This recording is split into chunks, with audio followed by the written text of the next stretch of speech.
Olá, pessoal do segundo ano, vamos para mais uma aula de geografia.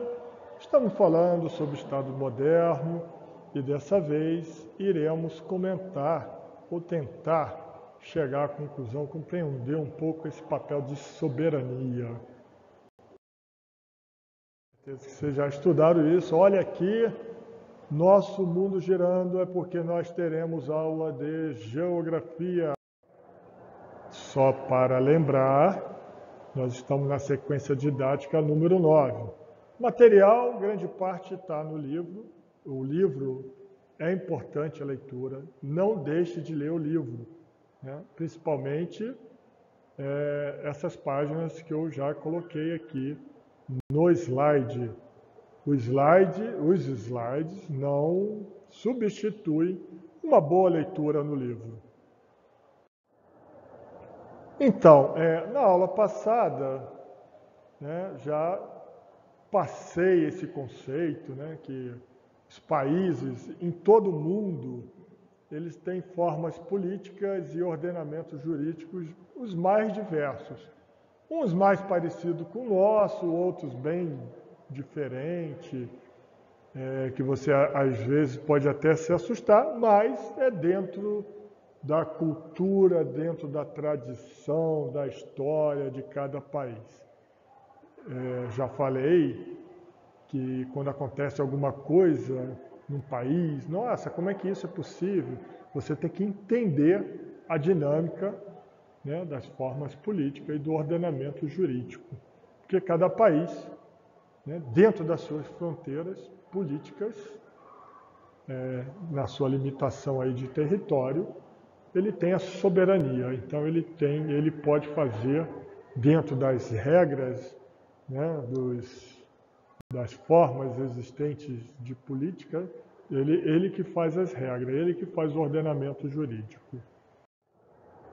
Fronteira, nós falamos um pouco sobre fronteira. Novamente, eu sempre trabalho mostrando algumas diferenças. Então, essa era a Europa de 1990, né? Já a Alemanha unificada novamente e alguns outros países que a gente vai ver que deixaram de existir depois de 1990. Não é muita coisa, não. Se a gente vê 1990 para cá, né? 2021, temos aí 31 anos, pouca coisa. E eu percebi, né, eu vivi essas mudanças. Né? Quando eu estudei geografia na idade de vocês, a Europa tinha essa configuração. Então, fronteiras políticas internacionais demarcam estados soberanos. Dá uma olhadinha no dicionário, vê o que é soberania. Então, eu vou deixar vocês estudarem, para que eu não fique falando. Mas, em resumo, dentro da fronteira, o Estado é soberano. Ele resolve as suas questões, ele vai fazer certas atitudes dentro daquilo, né, dentro do seu limite territorial, né, aquilo que a legislação deixa ele fazer, certo? A legislação que foi criada dentro do território. Então, basicamente, é isso aí. Existem alguns sistemas, uns pactos, alianças firmados que alguns estados soberanos, dentro da sua fronteira, fazem fronteiras estratégicas. Então, existe a fronteira política, que é a fronteira propriamente dita, né, dentro do território, com sua cultura, com sua tradição, com suas leis, e tem as fronteiras estratégicas. As fronteiras estratégicas, elas resultam de alianças, mas principalmente visando a defesa do seu território. Temos algum exemplo de fronteira estratégica? Vamos ver. Então, eu mostro aqui a fronteira política, e aí quando eu mostro a fronteira política, é essa aqui. Fronteira política entre países. Ah, mas e dos estados, professores? Aí é divisa do estado, né? Divisa estadual. E entre cidades, professor? É limites, limite de uma cidade. Então, quando eu falo fronteira, estou falando divisão territorial de países. Quando eu falo divisa, estou falando divisão territorial entre governos estaduais. Quando eu falo limites, estou falando de divisão territorial de governos municipais. Então, a fronteira política do Brasil, né, temos aqui 1, 2, 3, 4, 5, meia dúzia, 7, 8, 9, 10 países, né? 1, 2, 3, 4, 5, 6, 7, 8, 9, 10. 10 países que fazem fronteira com o nosso país. Tirando aqui o Chile e o Equador, que também não está aparecendo. Então, fronteira entre países. Então, a fronteira política. Estados Unidos faz uma fronteira ao sul com o México, uma fronteira política ao sul com o México e ao norte com o Canadá. Mas temos a fronteira estratégica, que não necessariamente você precisa fazer uma fronteira política, né, territorial com outro país. Um grande exemplo é a OTAN. A OTAN, que foi criado principalmente ali na Guerra Fria, né, com todos aqueles problemas para diminuir o avanço do pensamento da União das Repúblicas Socialistas Soviéticas. E foi feita aqui a OTAN. Do outro lado, vocês lembram qual era o nome que existia? Era a OTAN versus, isso mesmo, o Pacto de Varsóvia. Pacto de Varsóvia. Então a OTAN, vocês veem, grande parte está na Europa.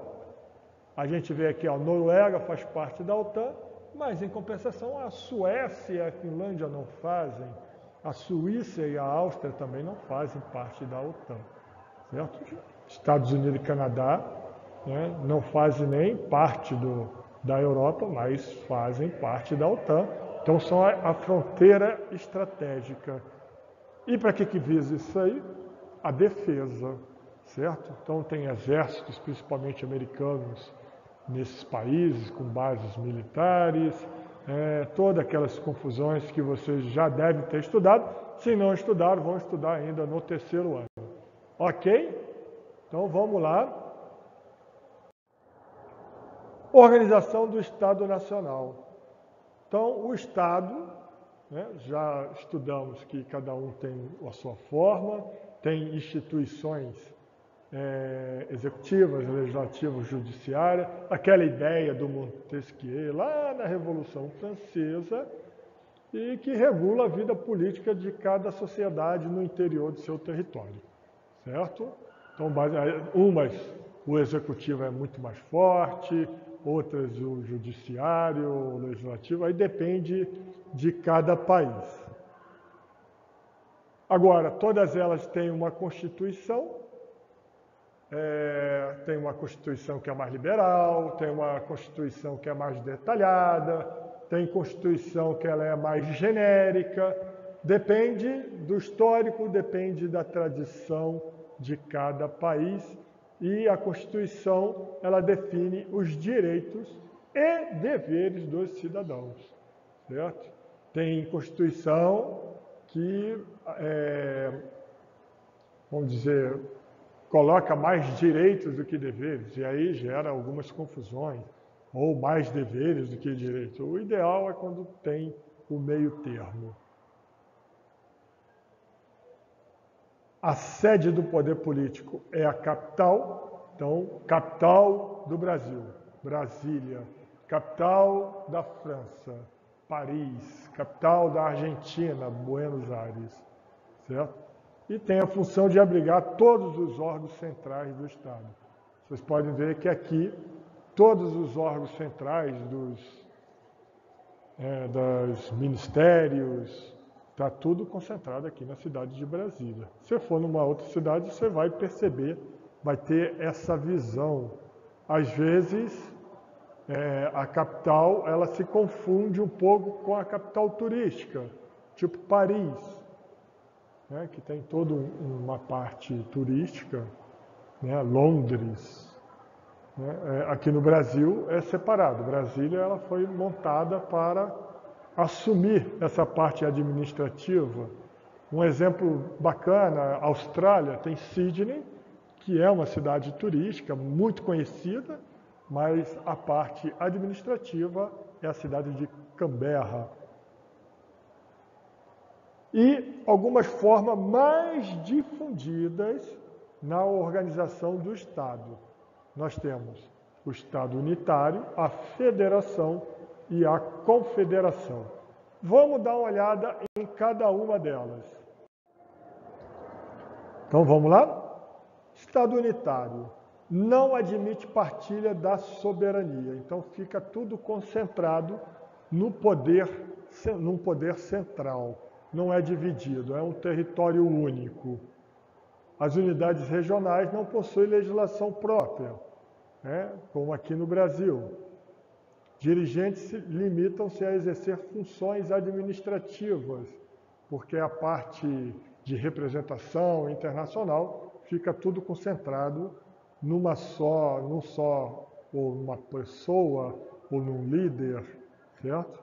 Ah, mas é ditadura? Não, a maior parte está na monarquia. A gente pega lá o Principado de Mônaco, que tem a sua autonomia, é um Estado unitário, mas é uma monarquia, certo? Lá não tem cidade, é uma coisa única. Mas tem exemplos raros de república unitária, como a França e a Bolívia. As cidades, elas não têm autonomia, tudo obedece à legislação central oriunda, no caso da França, vindo de Paris, no caso da Bolívia, vindo de La Paz. Ok, vamos passar para a próxima, é a organização federativa, não tem como falar, nós somos uma república federativa aqui no Brasil, então tem uma autonomia política às unidades regionais. É limitado, mas tem, certo? Essas unidades federadas, elas decidem algumas coisas, como política econômica e social. Porém, elas não podem passar por cima da Constituição Nacional. Elas têm limitação, até onde elas podem ir. Né? Vamos supor, exemplo, aqui o Distrito Federal tem um governo, né, distrital, ele pode tomar empréstimo, ele pode desenvolver a economia da sua área, mas quando é para fazer um projeto maior, aí tem que ser do governo federal, certo? Ele pode administrar a área de saúde, que é um bem social, então ele tem uma certa autonomia para resolver alguns problemas. E às vezes essa autonomia gera alguma confusão, certo? Não é só aqui no Brasil não, tá, pessoal? É em todos os estados, todos os países que têm organização federativa. Então nós temos Estados Unidos, temos o Brasil, a Argentina, a Alemanha, Rússia, né, nessa forma de organização federativa. E organização confederativa não é muito comum, mas existe. É um princípio da reunião de entidades políticas soberanas. Então, tem dois territórios soberanos, eles se juntam, fazem um contrato, certo? E fica tudo registrado, o que cada um pode fazer e o que cada um tem que fazer junto. Basicamente é isso, tá certo? E aí conserva alguns poderes a essa confederação, a essa organização confederativa, tudo bem definido por contrato. Quando não satisfazer mais, termina-se o contrato. Um exemplo, né, que eu achei é a Bósnia-Herzegovina, é utilizado esse tipo de organização. Vou ser bem sincero para vocês, não conheço como funciona muito bem isso. cabe um estúdiozinho aprimorado para você poder entender melhor essa questão da organização confederativa. E aí temos a república e a monarquia. República, chefe de Estado escolhido pelo povo, através de eleição, direta ou indireta, mas é escolhido pelo povo. A monarquia, o chefe de Estado, pertence a uma linhagem dinástica.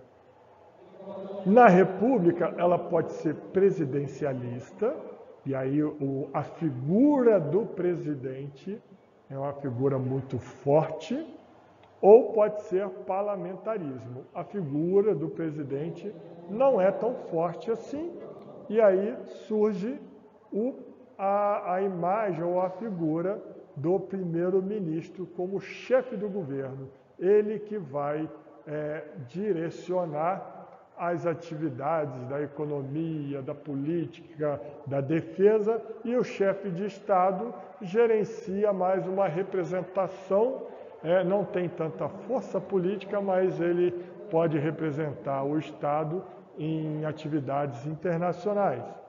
Então, parlamentarismo nós temos os Estados Unidos, Brasil, Argentina e outros. Parlamentarismo, Alemanha, Itália e Índia.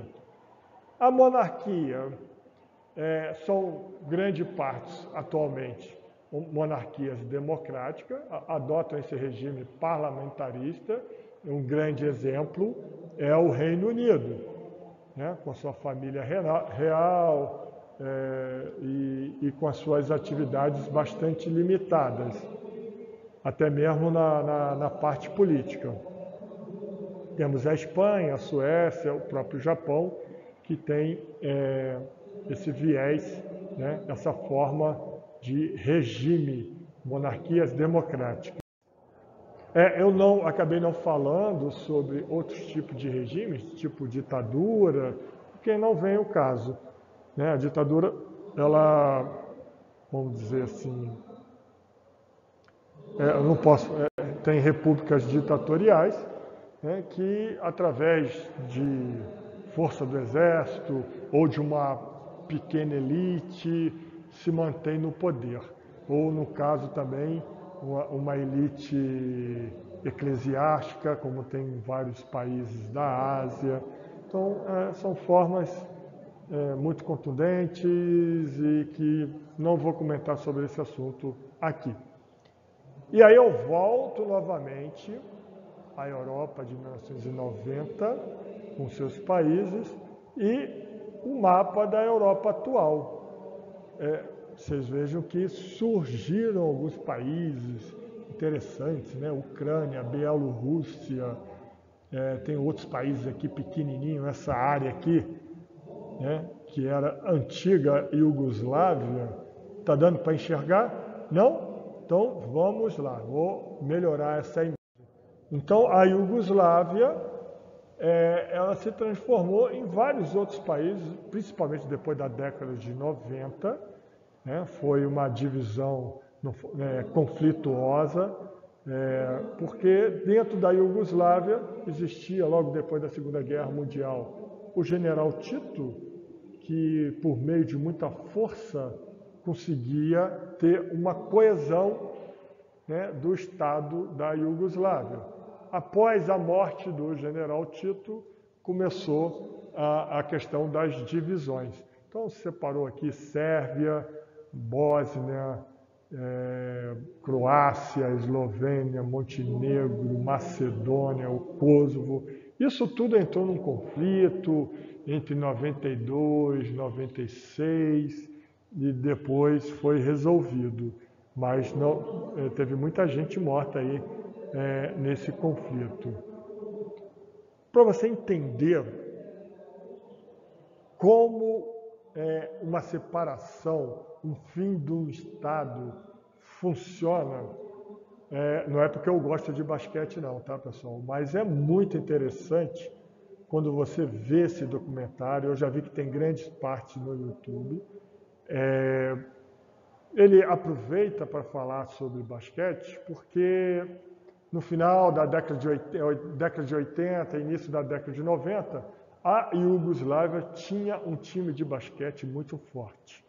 Tá? Era um time muito forte, tanto é que foi campeão mundial, foi campeão europeu, e era um grupo muito unido, né? Como passa aqui o documentário. Mas quando veio a divisão, esses jogadores, a grande maioria, jogava na NBA. Esse aqui é o Vladimir Divac, e esse aqui é o Dražen Petrović. Eram os dois melhores dessa seleção. Um era sérvio e o outro era croata. Jogavam junto pela Iugoslávia. E no momento que agora eu não lembro, mas teve um campeonato, eu não sei se foi o Mundial ou foi o Europeu, quando acabou o jogo, aí tem aquela coisa da invasão da torcida, já existia esses pensamentos separatistas já dentro da Iugoslávia, aí entra um torcedor com a bandeira da Croácia. Quem não lembra da bandeira da Croácia é aquela quadriculada, vermelha e branca, e ia entregar na mão do Dražen Petrović. O Divac, quando olhou aquilo, tirou a bandeira e aí deflagrou um conflito dentro dessa seleção muito grande. Apesar deles jogarem na NBA, eles não se falavam. Então, esse documentário, ele mostra um pouco sobre os efeitos de um término de um Estado, né, nas pessoas normais. Porque às vezes a gente estuda história, mostrei para vocês em 5 segundos que existia Iugoslávia e no outro slide que não existia mais Iugoslávia, existiam vários outros países. Tá, e aí? Como é que isso afeta cada pessoa? Foi através de conflito? No caso da Iugoslávia, foi através de conflito. Na aula passada eu falei sobre a Tchecoslováquia. Não foi, houve uma revolta, mas uma revolta muito tranquila, mas essa realmente foi muito sangrenta. E esse documentário, ele mostra como é que isso afeta a vida das pessoas. Muito bacana. Então, como está aqui, não é um documentário sobre basquete, é muito mais do que isso, é basquete e Iugoslávia. E aí você vai entender um pouco o cenário do que aconteceu há uns 20 anos atrás nesse território, um pouco mais do que 20 anos. Tudo bem? E aí a gente chega no final, pessoal. Espero que vocês tenham gostado dessa aula e espero vocês na próxima. Grande abraço para todo mundo aí. Até mais.